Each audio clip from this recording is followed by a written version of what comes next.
खिताबत परवरदिगार ने जौहर ज़ात के तौर पर लोगों में रखा है।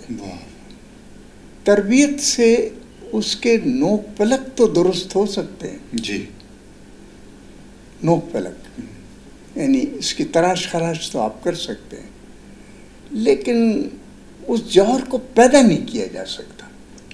अच्छा, ये भी खुदादाद से नहीं? खुदादाद है ये खुदादाद है।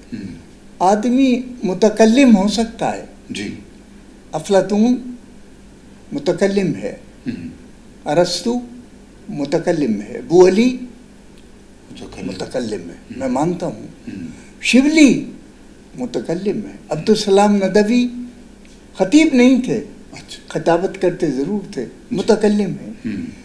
मैं सिर्फ इस दलील में एक बात जो लाना चाहता हूँ वो गौर से सुनिए, वो ये है कि खतीब अपने हर मरहले पर, उम्र के हर मरहले पर खिताबत की चमक को अपने किसी रवैये से छोड़ता नहीं है।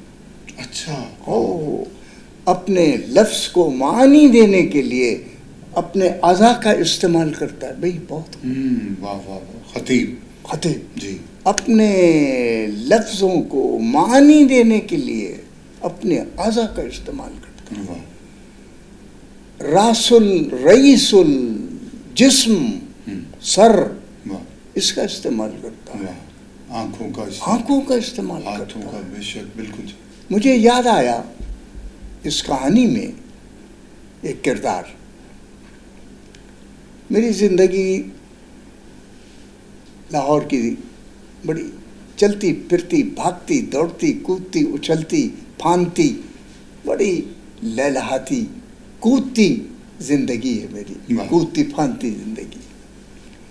ये सच्चा और अच्छा, बिल्कुल पक्का पकाया ये वाक़या मेरे सामने का है खिताबत के हवाले से, कि आज़ा भी बोलते हैं खतीब के। ऐसा होना चाहिए खतीब कि किसी हिस्से में उम्र के हो, किसी हालत में हो, उसकी चमक जो है उसका साथ देती हो। उस्ताद तबा, एप्टीट्यूड अंग्रेजी में कहते हैं, एटीट्यूड नहीं, एप्टीट्यूड।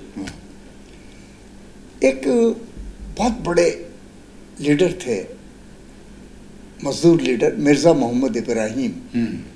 लोग भूल गए उन्हें, हमें याद है। बड़ा उम्दा डिबेटर था भाई, अच्छा, बहुत उम्दा डिबेटर। मिर्ज़ा मोहम्मद इब्राहिम। यूनियन और रेलवे यूनियन सबसे ताकतवर यूनियन थी उस ज़माने की। PIA वगैरह कुछ नहीं थी, रेलवे की यूनियन थी, उसको वो हेड करता था। एक जुलूस निकला सन 53 में जी। मैं गालिबन 9th या 10th का तालिबिन था ये ज़माने, मुझे सही दिया था। हम भी उस जुलूस में एम्प्रेस रोड पर मुस्लिम लीग हाई स्कूल जहाँ का मैं तालिबिन था, वहाँ से वो जुलूस गुजर रहा था। मेरे अंदर आपसे जैसे मैंने कहा कि कूदना फांदना ज़िंदगी का, उछलना मचलना आदत रही है मेरी, और खिताबत और मजलिस रौनक इसकी ये मेरी ग़िज़ा का हिस्सा है। मुझे रोटी हज़म नहीं होती कि मैं जब तक किसी खतीब को अच्छे, मुतकल्लिम को अच्छे सुन न लूँ, देख न लूँ, मिल बहुत बहुत।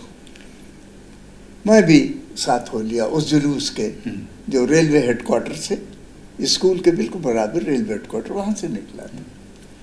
वो ज़मींदार के दफ्तर की तरफ चला।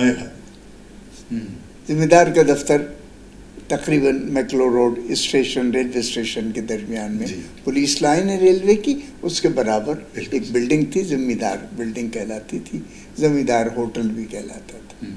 वहाँ हमें तो पता नहीं था हम क्या, नवी जमात क्या चीज़ होती है, नवी जमात के तालिबिन कोई हैसियत नहीं होती उनकी। वो जुलूस में एक दफ्तर के आगे ज़मींदार लिखा हुआ था मोटा मोटा। हमने कहा अच्छा ये ज़मींदार अखबार का दफ्तर है, वो जिसकी रोज़ाना हम लाहौर होटल के आगे ज़मीन के ऊपर मुख्तलिफ़ अखबारात की हेडलाइनों की सुर्खियाँ लिटा के लोगों को मुतवज्जे किया करते थे, बिछा देते थे, और जो जिसको ख़रीदना है अखबार जो सुर्खी वाला ले ले। तो ज़मींदार से तारुफ हमारा ज़मीन पर पड़े हुए उन अखबारात में था जो सड़क के ऊपर हम रोज़ देखते थे स्कूल जाते हुए।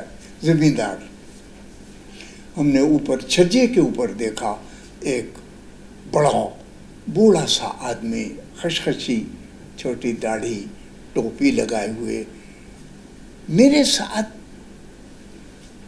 बाद में एक साहब डीसी हुए इस्लामाबाद के, SM इस्माइल जी, वो भी थे, नई नौजवान। कहने लगे अरे ये तो मौलाना जफ़र अली खां हैं, तस्वीर देखी हमने। मैं उछल गया, मैंने मार्के फ्रांस उनकी नज़में कई पढ़ चुका था मैंने कहा अरे ये जफ़र अली खां। मिर्ज़ा इब्राहिम ने अपने आगे उनकी छज्जे के नीचे खड़े होकर हाथ जोड़े। अच्छा।